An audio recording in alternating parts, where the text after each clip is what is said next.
साथियों नमस्कार। आज की इस वीडियो में हम आपके लिए लेकर आए हैं इंटरव्यू में पूछे जाने वाले कुछ महत्वपूर्ण प्रश्न जो अक्सर सभी नौकरियों के लिए पूछे जाते हैं। चाहे आपका इंटरव्यू किसी अध्यापक के लिए हो, क्लर्क या पटवारी या ग्राम सेवक या हरियाणा पुलिस या किसी भी विभाग में नौकरी का जो इंटरव्यू है, तो यही प्रश्न आपसे पूछे जाते हैं बार बार।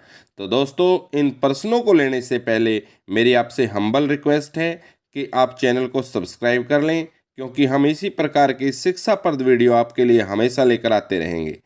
तो साथियों, बिना देर लगाए करते हैं शुरू। तो सबसे पहला प्रश्न आपसे पूछा जाता है, जैसे ही आप एंट्री करते हैं या सीट पर बैठते हैं, तो पहला प्रश्न यही होता है, आप अपने बारे में बताइए। तो साथियों, आप अपने बारे में बिल्कुल संक्षेप में बताएंगे, यानी छोटा सा इंट्रोडक्शन देंगे अपना। कोई लंबी चौड़ी कहानी आप नहीं करेंगे। कोई भी बात आपको रिपीट नहीं करनी है, बार बार नहीं करनी है। इस बात का विशेष ध्यान रखना है। तो आपके पहले प्रश्न के बाद दूसरा प्रश्न आपसे ये पूछा जाता है कि आप किस जिले से हो।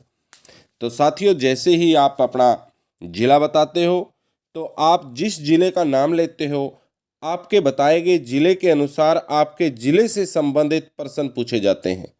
जैसे आपके जिले में क्या फेमस है, आपके जिले के लोगों का क्या व्यवसाय है, आपके जिले का क्या लिंगानुपात है, आप जिले के जो प्रसिद्ध मंदिर, मस्जिद, गुरुद्वारे उनके बारे में आपसे पूछ सकते हैं।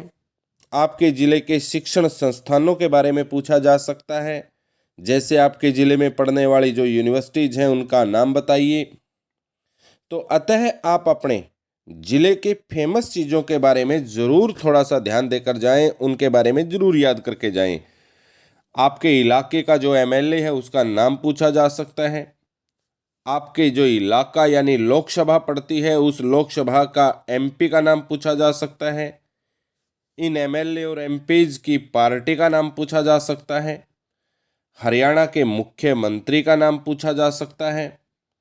हरियाणा के मुख्यमंत्री के नाम के अलावा मुख्यमंत्री के ऊपर और अन्य प्रश्न पूछे जा सकते हैं।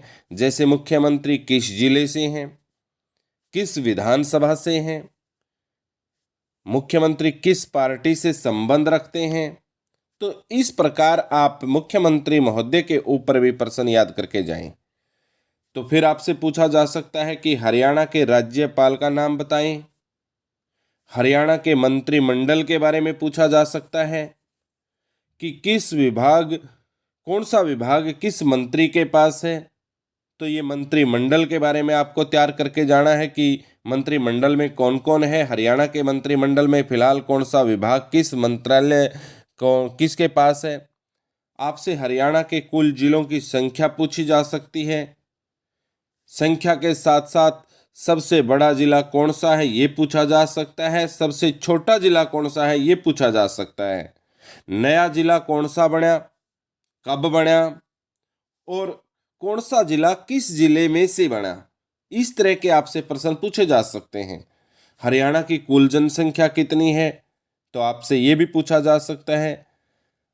आपकी फ्यूचर प्लान क्या है, आप किस लिए इस नौकरी में आए हो, जिस नौकरी का इंटरव्यू आप देने जा रहे हो उस नौकरी के इंटरव्यू के बारे में आपसे ये पूछा जा सकता है कि आप यहाँ क्यों आए, किस लिए आप ये नौकरी करना चाहते हो।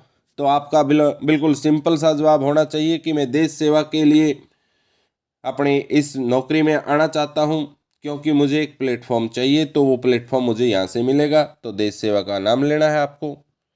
तो भारत के प्रधानमंत्री का नाम भी पूछा जा सकता है। भारत के वर्तमान रक्षा मंत्री का नाम भी पूछा जा सकता है। भारत के वर्तमान रेल मंत्री का नाम भी पूछा जा सकता है। भारत के वर्तमान वित्त मंत्री का नाम भी पूछा जा सकता है। यानी आपके हरियाणा के मंत्रिमंडल के साथ साथ केंद्र के मंत्रिमंडल पर भी आपको घर से तैयारी करके जानी है, क्योंकि वो केंद्रीय मंत्रिमंडल से भी प्रश्न पूछे जा सकते हैं। तो अगर आप थोड़ा सा भी ध्यान देकर जाएंगे तो इंटरव्यू में ऐसी कोई नौबत आने वाली नहीं है कि आप आराम से उसको निकाल सकते हैं। तो साथियों, जिस जिले में आपका संबंध है उस जिले की छोटी बड़ी सारी बातें आपको याद करने की कोशिश करनी है, क्योंकि उन्हीं में से प्रश्न निकल के आएंगे। हरियाणा में कितनी लोकसभा की सीटें हैं वो आपको बतानी है। हरियाणा में कितनी राज्यसभा की सीटें हैं वो आपको याद करनी है। हरियाणा में कितनी विधानसभा की सीटें हैं वो भी आपको याद करके जानी है। तो हरियाणा में लोकसभा की 10 सीटें हैं, राज्यसभा की 5 सीटें हैं और विधानसभा की 90 सीटें हैं। तो आपको ये याद कर लेना है, क्योंकि यही प्रश्न बार बार पूछ लिए जाते हैं। तो साथियों, इस प्रकार यदि आप अपना इंटरव्यू की तैयारी करेंगे तो आपका इंटरव्यू बड़ा अच्छा जाएगा। आपका मनोबल पहले से ही बड़ा मजबूत होगा, क्योंकि आपको पता है कि आपने तैयारी की है। तो जिस भी आप पोस्ट के लिए इंटरव्यू देने जा रहे हो, अगर अध्यापक के लिए देने जा रहे हो, ड्राइंग अध्यापक के लिए देने जा रहे हो, तो कला से संबंधित प्रश्न पूछे जा सकते हैं। अगर आप मैथ अध्यापक के लिए, गणित अध्यापक के लिए गणित अध्यापक के लिए इंटरव्यू देने जा रहे हैं तो गणित से संबंधित प्रश्न पूछे जा सकते हैं। साइंस अध्यापक के लिए जा रहे हो तो साइंस अध्यापक से संबंधित प्रश्न पूछे जा सकते हैं। तो हरियाणा पुलिस में के लिए इंटरव्यू देने जा रहे हो तो हरियाणा के डीजीपी का नाम पूछा जा सकता है। हरियाणा में कितने मंडल हैं पूछा जा सकता है। तो साथियों, जिस भी विभाग के लिए आप इंटरव्यू देने जा रहे हो, जिस विभाग की नौकरी के लिए आप इंटरव्यू देने जा रहे हो, उस विभाग से संबंधित भी आपको प्रश्न पूछे जा सकते हैं। और जिस पोस्ट के लिए गए हुए हो इंटरव्यू देने, तो उस पोस्ट से संबंधित प्रश्न भी पूछे जा सकते हैं। यानी जिस भी पोस्ट के लिए आप अप्लाई करके गए हो, ये उस पोस्ट से जुड़ी हुई जो कड़ियां हैं वो आपको थोड़ी सी नज़र में लेके आनी है, क्योंकि उन्हीं में से प्रश्न निकल के आते हैं। तो मुझे उम्मीद है कि आपको ये वीडियो बड़ी अच्छी और फ़ायदेमंद भी रहेगी। इस आधार पर यदि आप अपनी इंटरव्यू की तैयारी करेंगे तो आपका इंटरव्यू अच्छा जाएगा। तो साथियों, जल्दी ही हम नेक्स्ट वीडियो भी लेकर आएंगे जो कि आपका ज्ञानवर्धन में सहायक होगी और आपके इंटरव्यू को पार करवाएगी। तो आज की इस वीडियो में इतना ही। जल्द मिलेंगे नेक्स्ट वीडियो में, तब तक के लिए नमस्कार, वंदे मातरम।